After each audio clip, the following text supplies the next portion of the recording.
सदगुरु कबीर साहब जी इस भजन में यह कह रहे हैं कि साधु धोखा सबको मारे।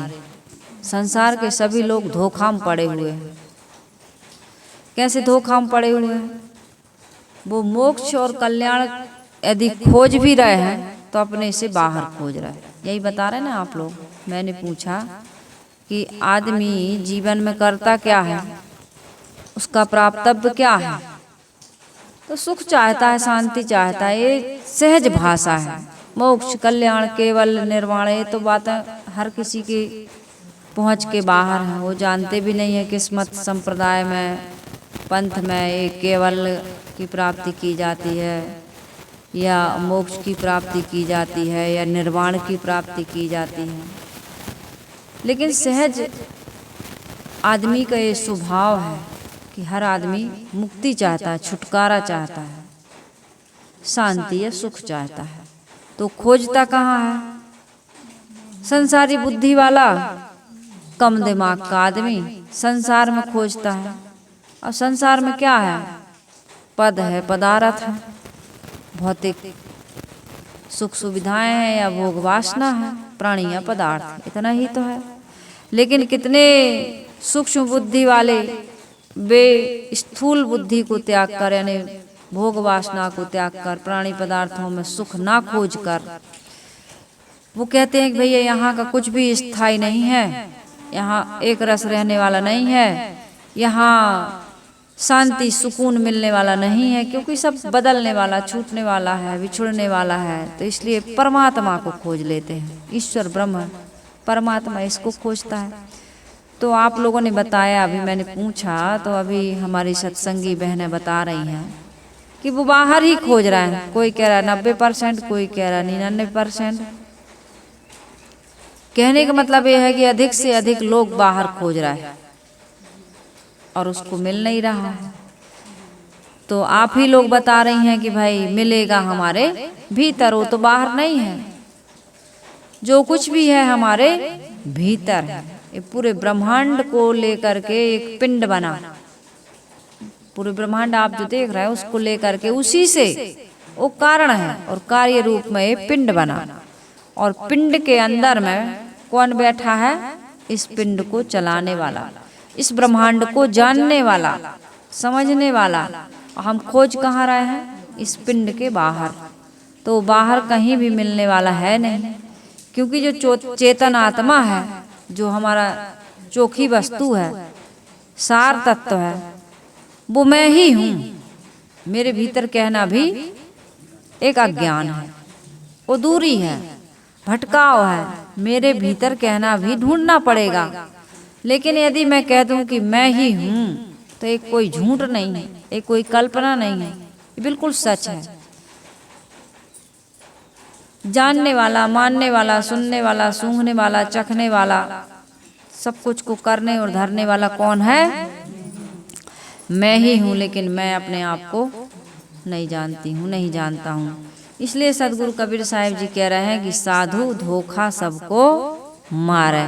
साधु धोखा सबको मारे, साधु धोखा सबको मारे। सब लोग धोखा में हैं और सब मार खा रहा है। मारे यानी, मारे यानी क्या अर्थ लगाओगे इसका? मार पड़ रही है शरीर से नहीं, मन से। जीवन में हम धोखा खा रहे हैं और ये धोखा खा गए यानी धोखा मार रहा, भटका रहा है। भटक गया आदमी खुद को न जानकर, खुद में स्थित ना हो करके वो कहीं बाहर अपना प्राप्तव्य या स्थिति खोज रहा है। तो साहिब कह रहे हैं साधु धोखा सबको मारे, साधु धोखा सबको मारे। ऐसा है कोई संत विवेकी, ऐसा है कोई संत विवेकी, निर्मल ज्ञान विचार। साधु धोखा सबको मारे। ऐसा है कोई संत विवेकी, कोई विवेकी संत होगा, वो क्या करेगा, निर्मल ज्ञान विचारेगा। निर्मल ज्ञान क्या है, अपने से बाहर ना खोजना। इससे बड़ा निर्मल ज्ञान और कुछ भी नहीं हो सकता है। बाकी का ज्ञान तो मिलावट का है, किसी से सुन लिया, कहीं पढ़ लिया, किसी को देख लिया जटा रखाए, बाल बढ़ाए, दाढ़ी बढ़ाए या मुड़वाए या कंठी पहने या ऊर्ध्वबाहु या तपस्वी, किसी भी प्रकार का साधना करते हुए देख लिया, उससे सुन लिया, कहीं लिखा हुआ पढ़ लिया कि भगवान मिलता है, बाहर से कोई ईश्वर ब्रह्म परमात्मा मिलेगा, कोई लोकांतर में जाकर के हमें भगवान के दर्शन होंगे, वहाँ हमारा मोक्ष या कल्याण हो जाएगा, वहाँ स्थायी स्थिति हो जाएगी, तो हम वही करने लगे। कर रहे कि नहीं कर रहे? लेकिन ऐसा निर्मल ज्ञान विचार में ऐसी बातें आती नहीं है। निर्मल ज्ञान विचार के जितने भी महापुरुष हुए हैं, उन्होंने यही बताया है कि तुमको कहीं आकाश पाताल में खोजने की आवश्यकता नहीं है। जय खोजत कल्पों गया, घटहि माहि सो मूर, बाढ़ी गर्भ गुमानते ताते पर गई दूर। जाको ध्यान धरे विधि हरिहर, मुनिजन सहस 88, सो तेरे घटमा ही विराजे। परम पुरुष अविनाशी, वो परम है, उससे परम, उससे श्रेष्ठ, उससे महान कोई और नहीं, उसके समान नहीं, तो उससे महान क्या होगा।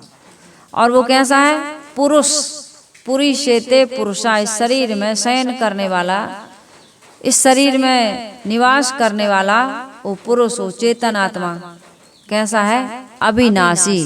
परम पुरुष अविनाशी, उसका कभी नाश नहीं होता। कहते हो शंकर भगवान का नाश नहीं होता। सबसे बड़ा भगवान तो हमारे अंदर बैठा है।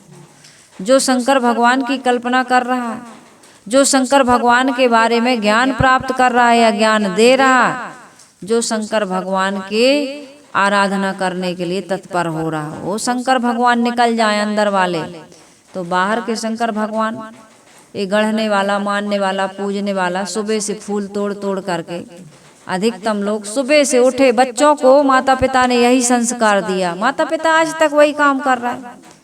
प्रथम सीढ़ी है भगवान के भजन के लिए। कबीर साहब कभी मना नहीं करते, लेकिन हमने भगवान के भजन को इतना क्या बना दिया, नौटंकी, नाटक, बच्चों का खिलौना बना दिया। भगवान के भजन के लिए कबीर साहब मना थोड़ी कर रहा है, लेकिन हम जो बाह्य दिखावा में, आडंबर में पड़े हुए हैं, झूठी झूठी पूजा में, उसको कबीर साहब उसको रोकते हैं कि तुम पत्थर पूज रहे हो। लेकिन पत्थर पूजते पूजते जो देहधारी प्राणी हैं, उनके साथ कैसा व्यवहार करना चाहिए भूल गए। सुबह से उठ करके आदमी क्या करता है, फूल तोड़ने जाता है। माता पिता ने वही संस्कार दिया है, फूल तोड़ करके बस अगरबत्ती लगा लिए, आरती कर लिए और समझ लिए कि बस हमारा भगवान खुश हो जाएगा। भगवान मंदिर में थोड़ी बैठा है, कहाँ बैठा है, सबके अंदर में, हमारे अंदर में नहीं, हम सबके अंदर में। जितने भी देहधारी प्राणी हैं, उन सब के अंदर में कौन बैठा है, सिया राम मैं सब जग जानी। गोस्वामी जी क्या कह रहे हैं, सिया राम मैं।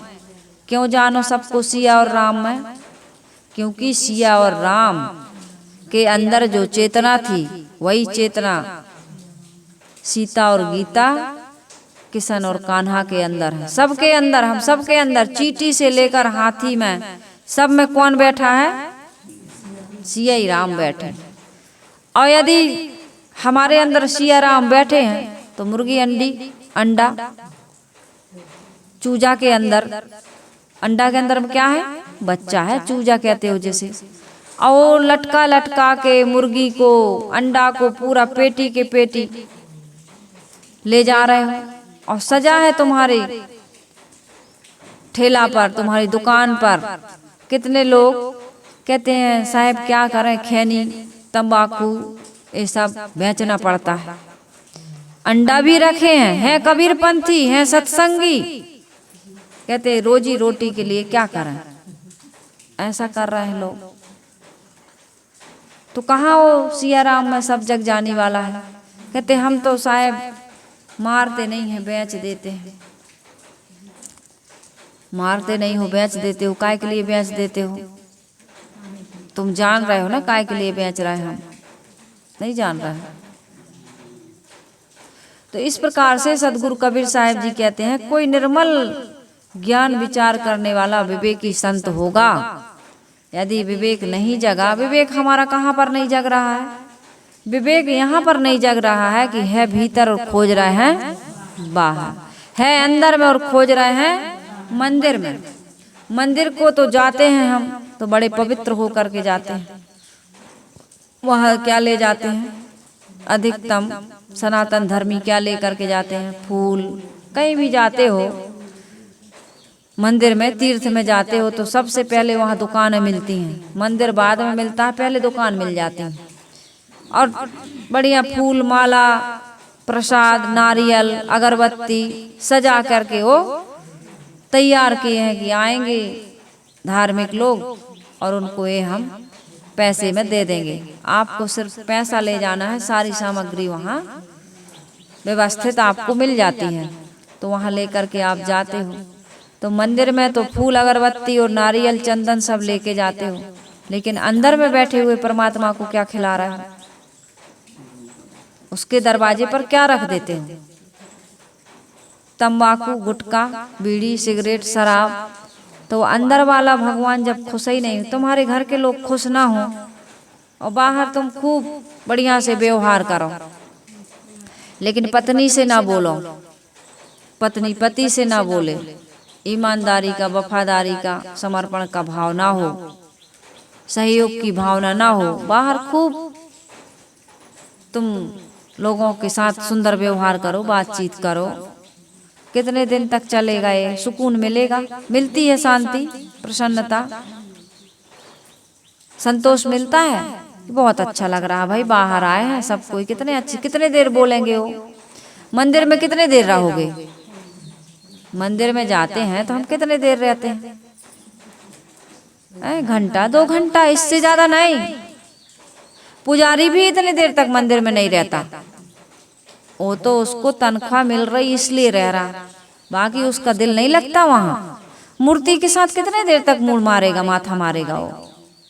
वो जान रहा है पुजारी की ये कभी बोलती नहीं, ये कभी खाती नहीं, ये कभी सुनती नहीं, ये कभी सूंघती नहीं, ये दुख सुख में कोई में हमारा सहयोग करती नहीं। वो जान रहा है, लेकिन इनकम हो रही वहां से। तो एक आस्था का केंद्र बना हुआ है। आदमी कमजोर है, वही टीला का देवता, टीला पर चढ़ गए, तब उतरने के समय भय लगा तो कहा हे टीला के देवता उतर जाएं, 100 ब्राह्मणों को खिलाएंगे। साहस आ गया थोड़ा सा। कहीं हम जाते हैं मंदिर में, कहीं जाते हैं तो एक आस्था का केंद्र होता है। कहते भैया बहुत परेशान हैं, कोई न कोई आधार, संत गुरु का आधार या मूर्ति का आधार या कहीं तीर्थ का आधार, कहीं मान भैया हमारे यहाँ फलाने देवता हैं और उनके यहाँ जा रहे हैं, ये मन्नत मांग के आ रहे हैं और कुछ प्रसाद कुछ ऐसे संकल्प करके आएंगे कि हो जाएगा तब हम आपके यहाँ आएंगे। यही है, हो जाएगा तब आएंगे। ये कितना बढ़िया संदेश है। हे भगवान फलाना फलाना काम हो जाएगा तो इतना इतना प्रसाद, कथा करवाएंगे, भागवत करवाएंगे, रामायण करवाएंगे, अखंड रामायण करवाएंगे, हो जाएगा तब, है ना? हो जाएगा तब, पहले नहीं। पहले तो हम अर्जी लगाने आए हैं, यदि उस देवता की मर्जी हो गई, कर दिए तो फिर हम प्रसाद चढ़ाएंगे। रो भी कितने दिन बाद, ये नहीं कि काम होते ही पहुंच गए, ऐसा भी नहीं। ये दुनिया कैसी है। और यदि व्यवहार में आपने काम के बिना पैसा दे दिया, किसी को चढ़ा दिया, तो ये निश्चित मानिए कि आपका काम होगा नहीं, समय से नहीं होगा। इसलिए आदमी यहाँ की दुनिया को देख करके भगवान के साथ भी वही कर रहा, ये भगवान हो जाएगा तो जरूर चढ़ाएगा, नहीं हुआ तो फिर कोई बात नहीं, तुम्हारे पास तो लौट के आना नहीं है। फिर तुम भगवान रहो चाहे कोई रहो, हमारी मनोकामना पूरी नहीं हुई तो हम लौट के आएंगे नहीं। तो एक साहस मिलता है। टीला के देवता को मनाने से हमारे मन में एक साहस आता है कि नहीं, कोई अदृश्य शक्ति हमारे साथ है। वो अदृश्य शक्ति क्या है? वो अदृश्य शक्ति क्या है? अपने अंदर की सोई हुई चेतना, सोई हुई शक्ति, जिसको दूसरे का आधार लेकर के हम जगाने का प्रयास कर रहे हैं। जगाते हैं और वो चेतना जग भी जाती है थोड़ा, है ना। अंदर में जामवंत जैसे कोई गुरु ना मिले, या कोई मूर्ति को ले लो, कुछ भी ले लो आधार, बाहर का आधार के बिना भीतर की चेतना जगती नहीं। बाहर के आधार का बस इतना ही महत्व है कि वो भीतर की चेतना को जगा देते हैं। इस दुनिया में कोई किसी को कुछ भी देने वाला नहीं। इस धोखे में न रहना कि पत्नी साथ दे देगी या पति दे देगा या गुरु दे देंगे साथ या चेला दे देगा। कोई किसी का साथ, सब स्वार्थ के साथ ही है। ये बात परम अकाट सत्य है। क्या कि स्वार्थ लाग करें सब प्रीति, सबको अपना अपना स्वार्थ लगा हुआ है। यदि विकलांग बच्चा भी पैदा हो जाता है तो माता पिता इसलिए उसकी जिम्मेदारी स्वीकारते हैं, उसका भरण पोषण करते हैं या सेवा करते हैं कि मैंने पैदा किया, इसलिए तुम्हारे ऊपर उपकार नहीं कर रहा, मैंने पैदा किया है इसलिए इसकी सेवा मैं कर देता हूं। तुम्हारे ऊपर कोई उपकार करने वाला नहीं। इस दुनिया में आए हो तो खुद संघर्ष करना पड़ता है, कोई किसी का साथी नहीं।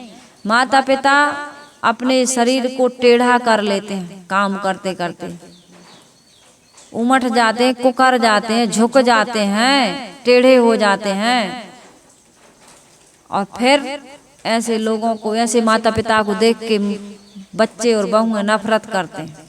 इसलिए अपने आप को, अपनी जिंदगी को, जवानी को, अपनी शक्ति को, ऊर्जा को, धन संपत्ति को ज्यादा बर्बाद करने की आवश्यकता, समझदारी से जियो। समझदारी से नहीं जियोगे तो आपको कोई, वो कहानी आपने सुनी होगी, एक बच्चा पैदा हुआ तो एक आंख का काना था। कैसा था? एक आंख का काना। माँ ने देखा कि मेरा बेटा तो एक आंख से काना है। माँ ने कहा कि बड़ा होगा लोग कहेंगे काना कान्हा, अरे कनवा कह देते ना। काने को देखना असगुन मानते हैं। काना मिल गया रास्ते में, असगुन हो गया, काम नहीं होगा। तो माँ को बर्दाश्त नहीं हुआ, माँ बहुत रोने लगी। डॉक्टरों से पूछा, हमारा बेटा एक आंख का काना है, अब क्या किया जाए? डॉक्टर ने कहा रो मत, घबराओ मत, बेटा है तुम्हारा, काना है तो क्या हुआ, एक आंख तो है, कितने तो सूरदास हो जाते हैं। कहीं नहीं, मैं चाहती हूँ कि मेरा बेटा दोनों आंखों से देख सके। डॉक्टरों ने कहा कोई बात नहीं, यदि ऐसा चाहती हो तो यदि कोई नेत्र दान करे तो तुम्हारा बेटा दोनों आंखों से देख सकता है। ऑपरेशन के द्वारा उसकी आंख लगाई जा सकती है, दूसरी आंख लग जाएगी, दोनों आंखों से देख लेगा। तो माँ गरीब थी, पिता था नहीं, गर्भवती थी, तभी पिता का शरीर छूट गया था। तो माँ ने कहा कि आंख खरीदेंगे, डोनेट करते हैं ना लोग, आंख नेत्रदान करते हैं, नेत्रदान करना चाहिए। हमारे छत्तीसगढ़ के कई आश्रम ऐसे हैं जहाँ पर जीते जी शरीर भी दान हो रहा है और नेत्र भी दान होते हैं। तो इन आँखों से किसी अंधे को रोशनी मिल सकती है, इसलिए नेत्रदान भी करना चाहिए। सरकारी अस्पतालों में फॉर्म खरीद करके आप नेत्रदान कर सकते हैं।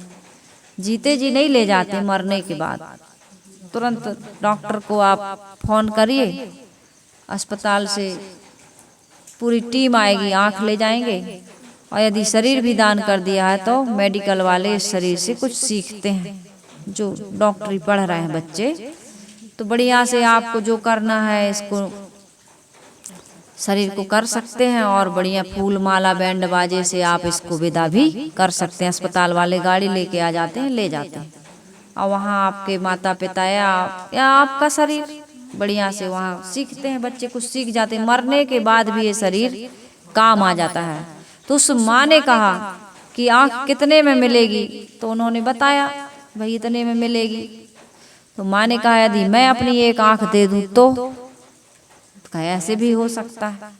तो उसने बच्चे को अपनी एक आंख निकाल करके दान कर दी कि मेरी आंख, अब तो मैं जीवन जी चुकी हूँ, मेरा तो पति भी नहीं है, मुझे सुंदर दिखने से या इस संसार को देखने से कोई मतलब नहीं, मेरी एक आंख आप अपने मेरे बेटे को लगा दीजिए। ऑपरेशन हो गया। बेटा दोनों आंख, किसी को पता भी नहीं। अस्पताल से जब छुट्टी हुई तो बेटा दोनों आंख वाला था, किसी को पता नहीं कि बच्चे की एक आंख का काना था। चले गए, बच्चा खेल खेल में धीरे धीरे धीरे धीरे बड़ा हो गया, पढ़ाया लिखाया खूब, दूसरों के घर में बर्तन मांजे, झाड़ू किया, पोंछा किया, सिलाई, जो भी घर में सिलाई कढ़ाई बुनाई का काम था, माँ जाग जाग कर दिन और रात, अपनी कोई शौक नहीं, कोई श्रृंगार नहीं, फटे कपड़ों को सिल सिल करके पहन करके माँ ने बेटा को जवान कर दिया, पढ़ा दिया, लिखा दिया। और एक दिन बच्चा क्या बन गया? डॉक्टर बन गया। डॉक्टर बन गया, विदेश में जाकर के पढ़ाई करके भी आया। पढ़ने वाले बच्चों को स्कॉलरशिप भी मिलती है, गरीब हैं, सरकार सहायता भी करती है। डॉक्टर बन गया, शादी कर लिया। अब माँ यहाँ देख रही है कि बेटा आएगा, अब आएगा, तब आएगा। चिट्ठियाँ लिखता रहा कि माँ मेरी नौकरी लग गई, माँ यहाँ खुश, मेरा बेटा डॉक्टर बन गया, मेरा बेटा डॉक्टर बन गया। शादी करेंगे, बहू आएगी। अब कहाँ शादी होगी और कहाँ बहू आएगी? और आएगी भी तो तुम्हारे घर में थोड़ी आएगी। अब देखो संसार, उनका स्टैंडर्ड, उनका लेवल अलग, और तुम हो कानी और दूसरे के घर में भरती हो पानी। नौकरानी नहीं हो, नौकरानी, कानी भी हो, नौकरानी भी हो, और डॉक्टर की बहू तुम्हारे यहाँ आएगी? ओ उसकी त्याग तपस्या बलिदान को कभी समझेगी? जब बेटा ही डॉक्टर बन गया, बाहर रहने लगा, और माँ की कभी खोज खबर भी नहीं ले रहा। तीज त्योहार में भी माँ को कह देता है, माँ अभी पढ़ाई चल रही, अभी छुट्टी नहीं है। डॉक्टर बन गए, मरीज आने लगे, ऑपरेशन करना है, ये करना, कितनी जिम्मेदारियां बढ़ गई। अब बेटा माँ के पास आता नहीं है। वहीं शादी कर ली, पढ़ते पढ़ते लड़की पसंद कर ली, नौकरी लगी, शादी, डॉक्टर बन गए, शादी हो गई। डॉक्टर की डॉक्टरनी आ गई। यही होता ना, वो भी डॉक्टर, वो भी डॉक्टर, दोनों डॉक्टर। एक दिन फोन आया कहीं से, गांव में किसी के यहाँ, कि माँ को बता देना मैं बात करना चाहता हूँ। दौड़ी दौड़ी गई, बेचारी बूढ़ी हो गई थी। कहे माँ मैंने शादी कर ली है। अब उसकी खुशी का तो ठिकाना नहीं, मेरी बहू आ गई, बेटा की शादी हो गई। बड़े सपने थे, शादी करूंगी, बहू आएगी, जैसे गांव देहात में होता है। जैसे उसकी शादी हुई थी या दूसरों की देखती, उस प्रकार से सपने देखे थे उसने। बेटा ने बुलाया तक नहीं, शादी कर ली। अरे यहाँ नहीं आता था, वहां ही बुला लेता। लेकिन माँ तो कानी थी, नौकरानी थी, दूसरों के घर में पानी भरती थी, कमर टेढ़ी हो गई थी, कपड़े फटे हुए थे, शरीर में झुर्रियां हो गई थी, बूढ़ी, गरीब, कौन पूछने वाला? तो शादी कर ली, किसी को बताए भी नहीं कि माँ है, कोई पूछता भी नहीं। लड़की को क्या जरूरत, लड़का से मतलब, नौकरी कर रहा है।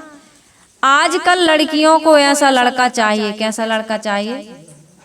जॉब वाला हो, सरकारी नौकरी वाला हो, या घर से बाहर हो। घर में माता पिता सास ससुर की सेवा करना, हम परिवार में नहीं रहना चाहते। आज के बच्चों को परिवार नहीं चाहिए, पति तो चाहिए, कुछ दिन में पति भी नहीं चाहिए। क्या जरूरत पति की? बिना पति के उनका जीवन बढ़िया से चल रहा, पहले ही से रिलेशनशिप में है, पहले से ही उनका, पहले 15-16 साल में शादी हो जाती थी। अब कितने में हो रही? अब कोई उम्र नहीं, कोई उम्र नहीं। उनकी शादी कब हो जाती है या करवाते हैं फिर बाद में, इसकी कोई उम्र अब नहीं। बहुत खराब सिस्टम, बहुत खराब जमाना आ गया, और इसी के कारण से बहुत सारे गलत गलत काम हो रहे हैं। तो शादी तो हो गई उसकी, लड़की ने पूछा भी नहीं कि तुम्हारे परिवार में कौन कौन है, क्योंकि लड़कियां आज चाहते ही नहीं हैं। आज का जमाना तो और नहीं चाहता। एक घर में ऐसे ही पूछा रिश्ता कि लड़का दिखाइए जिसकी माँ ना हो, पिता ना हो। कितने घरों में लोग कर लेते हैं बड़ी खुशी से, अच्छा है माँ नहीं है, सब कुछ तो है, माँ नहीं है तो क्या करोगे, एक दिन तो मरेगी। अरे एक दिन मरेगी तो पहले ही मार डालो, बिना ही सास की खोज रहे हो। ये कहाँ की सोच है बताओ। आपके घर में सब कुछ है लेकिन सास नहीं, ससुर नहीं, देवर नहीं, जेठ नहीं, जेठानी नहीं, देवरानी नहीं, ननद नहीं, कोई नहीं, केवल पति ठन ठन गोपाल एक ही जाने। अब एक ही चाहिए हमको, तो हम तो दो लोगों का, हमसे भोजन बनाना आता ही नहीं, हम तो बाहर का मंगा खा लें। कितने दिन खाओ, क्या से मिल रहा बाहर पता है? बाहर कैसे बना रहे, किस भावना से बना रहे हैं, क्या कौन सा सामान आपको खिला रहा है, कोई पता है? ये जितना पैसा कमा रहे हो ना, ये आपके शरीर को लगेगा नहीं। जो शरीर कमा कमा के जो पैसे से तुम खा रहे हो, पी रहे हो, पहन रहे हो, उड़ रहे हो, एक दिन तुम सूखी लकड़ी की तरह या तो मोटे खंभा की तरह हो जाओगे। यही हो रहा है ना। स्वस्थ नहीं है आप, प्रसन्न नहीं है आप। पवित्रता का जो भाव से, जिस प्यार से घर में जो छानबीन करके शुद्धता के साथ भोजन बनाया और खिलाया जाता है, परोसा जाता है, वो होटल में मिलेगा? आपका जो आप फोन करके मंगा लेते हो, घर में भोजन आ जाता है ऑर्डर से, इसमें कोई वो चीज रहेगी? मिर्च मसाले का स्वाद है, लेकिन जो भोजन आप कर रहे हो उसका स्वाद नहीं है। तो उस लड़के ने शादी कर ली और एक दिन अब माँ रोती रही, पता भी नहीं कहाँ जाए, कैसे जाए, कुछ किस शहर में है, एड्रेस ही पता नहीं, माँ को कैसे पहुंचेगी। एक दिन फोन आया कि माँ तू दादी बन गई। अब माँ से सहन नहीं हुआ, शादी हो गई, डॉक्टर बन गया, शादी हो गई, अब तो मैं दादी बन गई, अब मुझसे सहन नहीं हो रहा, मैं तो पोता का मुंह देखूंगी, मर ही जाऊंगी, ना मैं बहू देख पाऊंगी, ना बेटा देख पाऊंगी, ना पोता देख पाऊंगी, अब तो मैं शहर जाऊंगी। जैसे तैसे उसने पता किया कि आखिर बेटा रहता कहाँ है। पता चला, बड़ी मुश्किल से पता चला, माँ बेटे से मिलने के लिए, अब कोई बैग नहीं था, कोई सामान नहीं था, बूढ़ी हो चली थी बिल्कुल, एक आंख से भी मोतियाबिंद हो चुका था, उसको दिखाई नहीं दे रहा था। गई बेचारी, ट्रेन से बस से गई, वहां पर ऑटो की, वहां खोजते खोजते भीड़ लगी हुई थी मरीजों की, तो बैठ गई वहां पर। पता किया, अमुक अमुक डॉक्टर यही है? बोले हाँ यही है। लोग सोचे कि इलाज कराने आई होगी, तो बिठा लिए। तो कहे डॉक्टर साहब का कमरा कहाँ, कहाँ रहते हैं? बोले ऊपर। गई ऊपर, तो ऊपर जैसे जा रही थी तो बढ़िया से बालकनी में ही, बाहर में ही बच्चा झूला में पड़ा हुआ था। तो एकदम ममता को संभाल नहीं पाई, पोटरी रख दी अलग और बेटा को गोद में लेकर के पोता को चूमने लगी, प्यार देने लगी। इतने में बहू निकल के आई, क्या हो गया, बच्चा क्यों रो रहा है? अनजान व्यक्ति को देख के बच्चे रोते हैं। और बहू ने जब देखा कि कोई पगली सी डोकरी, बूढ़ी, बाल बिखेरे, कपड़े फटे हुए, एक आंख की अंधी, क्या कर रही है, कौन है तुम? मेरे बच्चे को ले जाने के लिए आई है, मेरे बच्चे को ले, देखो चोर है, चोर है, चोर है। पति आया, बोले क्या हुआ? बोले पता नहीं कहाँ की पागल महिला हमारे बच्चे को गोद में उठा के लेके जा रही थी। कहा मैं इसकी दादी हूँ, मैं कोई चोर नहीं हूँ, डाकू नहीं हूँ, तुम्हारे बच्चे को लेने नहीं आई हूँ, ये तो मेरा पोता है और ये मेरा बेटा है। तो बहू ने एकदम आश्चर्य से देखा, ये तुम्हारी माँ है? और बेटा भी डर गया कि अभी माँ को माँ कह दूं तो पता नहीं मेरी पत्नी क्या रिएक्ट करेगी और ऐसा ना हो मेरी गृहस्थी, मेरा संबंध किसी प्रकार से टूट जाए। उसने कहा मैं नहीं जानता ये कौन है। क्या कह दिया? मैं नहीं जानता ये कौन है। तो उसने कहा कि बेटा मैं तुम्हारी माँ हूँ। कहा तू मेरी माँ नहीं है। बेटा ने भी कह दिया कि तू मेरी माँ नहीं है, मैं नहीं जानता ये कौन है। अब माँ को बर्दाश्त नहीं हुआ, वहीं चुप शांत बैठ गई और पत्नी और पति बच्चे को लेकर के अंदर चले गए। कुछ देर के बाद वहां पर पंखा लगा हुआ था जहां बेटा सो रहा था, अपनी साड़ी को एक छोर फेंकी, पंखे में फांसी लगा करके लटक करके मर गई। अब बेटा बाद में आया कि माँ से मिल लेता हूँ, तो देखा तो माँ फांसी में, पंखे में फांसी का फंदा लगाकर लटक करके मर चुकी थी।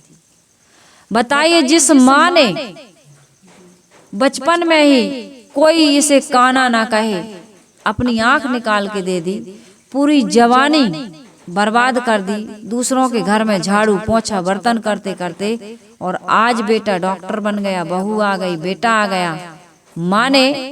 बेटा ने माँ को पहचानने से इनकार कर दिया। जब बेटा ने देखा तो फूट फूट करके रोया, बहुत दुखी हुआ। लेकिन अब पछताए होत क्या, अब पछताने से कुछ होगा? अब तो पछताने से कुछ भी होने वाला नहीं है। ऐसा है ये संसार, ऐसी है ये दुनिया। इस प्रकार से लोग करते हैं। माता पिता परिवार के लोग या आपके घर के जो बड़े बुजुर्ग हैं वो बहुत तपस्या करते हैं, बहुत आप सबके लिए सहते हैं, बहुत कुछ आपके लिए, आपको सब कुछ देते हैं। जीवन दिया, जवानी दी, धन संपत्ति दिया, एक दुनिया में आपको पहचान दी। बच्चों का कर्तव्य क्या होता है? उनकी संवेदनाओं को, उनकी भावनाओं को, उनकी तपस्या को, त्याग को, बलिदान को समझ करके उनकी सेवा करना, उनका सम्मान करना। माता पिता आपसे लड्डू पेड़ा थोड़ी चाहते हैं, या कहीं कार में बैठ करके रोज रोज घूमने थोड़ी जाना चाहते हैं। वो तो कहते तुम ही घूमो, तुम ही खाओ पियो, तुम ही बढ़िया से सुखी रहो। केवल उनको प्यार चाहिए, सम्मान चाहिए, अपनापन चाहिए, एक विश्वास चाहिए कि नहीं, हमने जिनके लिए किया है वो हमारा अपना है, वो हमारे दुख सुख में साथ दे रहे हैं। तो इस प्रकार से मैं ये भजन कह रही थी। सदगुरु कबीर साहिब जी कहते हैं, साधु धोखा सबको मारे, ऐसो है कोई संत विवेकी, निर्मल ज्ञान विचारे, साधु धोखा सबको मारे, साधु धोखा सबको मारे। कोई खोजे शिव और शक्ति, कोई खोजे बीच काया, कोई खोजे सुन मंडल को, ऐसे जगह भर माया, साधु धोखा सबको मारे। कोई मुनि जन मन को खोजे, कोई पवन चढ़ावे, कोई खोजे भंवर गुफा में, कोई ध्यान लगावे, साधु धोखा सबको मारे। कोई सिद्ध होए आसन साधे, कोई सीख सयाना, कोई देश देशांतर डोले, तीरथ व्रत लपटाना, साधु धोखा सबको मारे। करम भरम की साकर काटे, पार ब्रह्म को सेवै, कहें कबीर सोई जन गरवा, सिर पर बोझा लेवै साधु, धोखा सबको मारे साधु, धोखा सबको मारे। तो स्वार्थ का संसार है, धोखे में मत रहना, धोखा सबको मार रहा है। स्वार्थ हमारा भी है, इसलिए लोगों से थोड़ा व्यवहार लेना देना चाहिए, लेकिन अपनी संपत्ति, अपनी जिंदगी, अपना जीवन बर्बाद करने की आवश्यकता नहीं है। थोड़ा सा लेना देना, बाकी अपने जीवन को अपने ढंग से सुंदर सुव्यवस्थित ढंग से जीने का विवेक प्राप्त करने की आवश्यकता है। संत सब कुछ त्याग करके अपने जीवन को उद्धार और मोक्ष की गति में क्यों प्रवाहित कर देते हैं, क्यों लगा देते हैं उसमें? वो समझ जाते हैं कि दुनिया में अपने समय को बर्बाद करने की आवश्यकता नहीं है। थोड़ा सा व्यवहार, थोड़ा सा लेन देन करने के बाद वो अपने आप में ठहरने का काम करते हैं, अपने आप को जानने समझने का काम करते हैं। संसार से थोड़ी चीज़ों, थोड़े लोगों के साथ व्यवहार करने की और थोड़े में गुजर करके जो व्यक्ति अपने जीवन को कल्याण और मोक्ष की ओर नहीं ले जा रहा है, वो उलझ जाता है। संसार में आप दुनिया के काम करते करते, बाहर का विस्तार करते करते, अपने जीवन की जो संपत्ति है, बहुत सारी संपत्ति है अपने अंदर, जैसे निश्चिंतता, निर्भयता, स्वतंत्रता, प्रसन्नता, बहुत सारी चीजें हैं, शांति, ये सब खो जाती है। बाहर की जितनी भी जिम्मेदारी आप लेते जाएंगे, उतना ही अंदर से खोखले होते जाते, उतना ही उलझता जाता, उतना ही समाज में कई प्रकार की झंझटें आने की पूरी संभावना है। जो जितना बाहर फैला होगा, वो अंदर से उतना ही ज्यादा सिकुड़ा होगा, खोखला होगा। इसलिए बाहर की चमक दमक में भूलने से आदमी अंदर की चमक दमक को बिल्कुल उसकी पहचान नहीं कर पाता है। इसलिए ज्यादा बाहर की चमक दमक में पड़ने की आवश्यकता नहीं है। आप यदि यकीन नहीं करते हैं तो करके देख लीजिए। इसलिए साहिब कह रहे सब धोखे में, बाहर आप भीतर की संपत्ति को नहीं जान पा रहा है, इसलिए बाहर खोज रहे हैं। बाहर खोजे से और शक्ति, कोई खोजे बीच काया, कोई खोजे शून्य मंडल में, ऐसे जग भर माया। बारित खोज रहे, सुख ढूंढ रहे तुम वन में, गिरी गौहर के कंदर में, पर पता नहीं तू पाया, वह है तेरे अंदर में। तेरे ही अंत स्थल में सुख सागर लहरा रहा है, पर तू विपन्न होकर के डर डर ठोकर खा रहा है। खा रहा कि नहीं खा रहा? कोई मंदिर में, कोई पूरब में, कोई पश्चिम में, कोई कहीं खोज रहा है। साहिब कह रहा है शून्य मंडल को, कोई शून्य मंडल को खोज रहा है, शून्य में जाकर के समाधि लगा रहा है। लेकिन शून्य में कोई मिलने वाला कुछ भी, शून्य ही शून्य तो है। शून्य ही बंछे, शून्य ही गयहू, और हाथा छोड़ बेहाथा भयहू। शून्य में खोजोगे तो शून्य ही मिलेगा।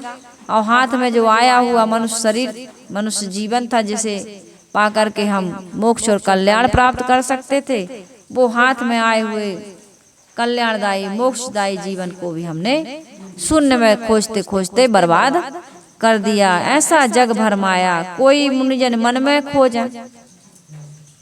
मन में तो संस्कारों का पुंज है, मन में कुछ दिखने वाला मिलने वाला नहीं है। जो आपने सोच लिया है या जो सुन लिया है इंद्रियों से, वही मन में एक संस्कार बना है। तो मन में क्या मिलेगा? मन में भी कुछ मिलने वाला, कोई पवन चढ़ावे, कोई हटे योगी लोग पवन को, श्वासों को साध रहे हैं। कोई खोजे भंवर गुफा में, अपने खोपड़ी में ऊपर ध्यान चढ़ा करके, उसको भंवर योगी लोग भंवर गुफा कहते हैं। कोई वहाँ ध्यान लगा करके वहाँ कुछ दिखेगा, कुछ मिलेगा, वहाँ भी कुछ दिखने और मिलने वाला नहीं। हमारी मन की कल्पना है, सारी कल्पनाओं का खेल है। जो कुछ हमें दिखाई सुनाई दे रहा है, महसूस कर रहे, सब गो गोचर जहाँ लग मन जाई, सो सब माया जानो भाई। आप वेदों को, पुराणों को, उपनिषदों को, रामायण को, भागवत को, गीता को पढ़ करके देख लीजिए, ये मन इंद्रियों का विस्तार जहाँ तक है वो सब माया का ही खेल है। इसलिए कोई सिद्ध होए आसन साध है, कोई शीश, कोई सीख सयाना, और कोई देश देशांतर डोले तीर्थ व्रत लपटाना। कोई सिद्ध हो गए, कहते हैं सिद्ध बाबा हैं, आसन लगाए बैठे हैं, भैया ये तो खाना छोड़ दिए, पीना छोड़ दिए, बस श्वास से पवन का आहार करते हैं, है ना। पवन के आहार से ही इनका जीवन चल रहा, कुछ भी खाते पीते नहीं हैं। ऐसे सयाने बने, ऐसे समझदार, ऐसे सिद्ध बाबा बने हैं। कोई देश देशांतर लंबी लंबी यात्राएं कर रहा है, हमेशा उनकी यात्रा चलती रहती है। कोई व्रत कर रहा, कोई उपवास कर रहा, कैसे कैसे त्यागी तपस्वी महात्माओं को दर्शन करने आप लोग जाते हैं। साहिब कहते हैं कर्म भरम की साकर काटे, पार ब्रह्म सो पार ब्रह्म को सेवै, कहे कबीर सोई जन गरुआ, जो सिर पर बोझ ना लेबे। सतगुरु कबीर साहब जी कहते हैं आत्मलीन बनो। यदि आत्मलीन नहीं बन रहे हो, भ्रांतियों को नहीं त्याग रहे हो, रागात्मक कर्मों की जंजीर को नहीं काट रहे हो, निज स्वरूप का सेवन नहीं कर रहे हो, पार ब्रह्म परमात्मा अपने निज स्वरूप को नहीं मान रहे हो, नहीं समझ रहे हो, उसमें स्थित नहीं हो रहे हो, सारे मोह और आसक्ति को नहीं त्याग रहे हो, तो आत्मलीन नहीं हो पाओगे। सतगुरु कबीर साहब जी कहते हैं ये तुम्हारे सिर का बोझा है। बाहर से पार ब्रह्म को खोजना या संसार की मोह माया आसक्ति, ये क्या है, हमारे सिर का बोझा है। सिर पर बोझ न लेवे। समझदार आदमी कौन है? जो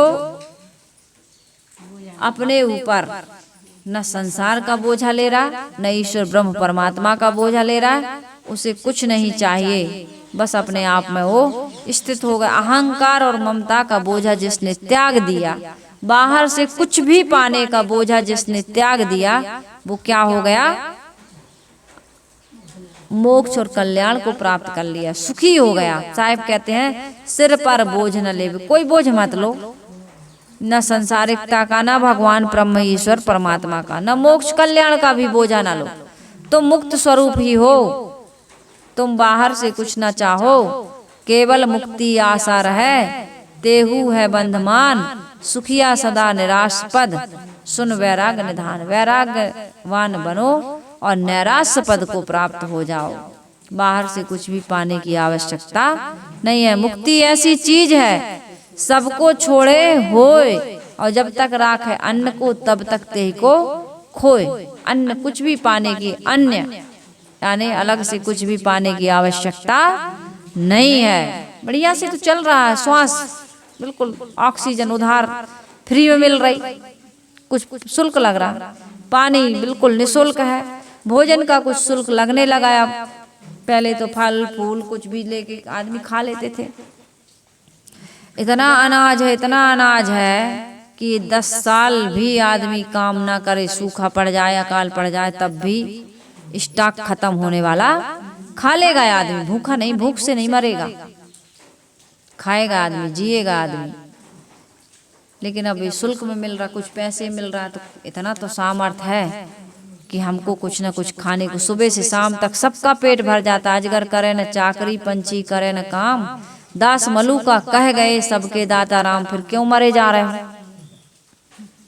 भजन क्यों नहीं करते? बाहर से कुछ इतना ज्यादा बटोर करके अपनी जिंदगी को, कमर को टेढ़ा क्यों किए दे रहे हो?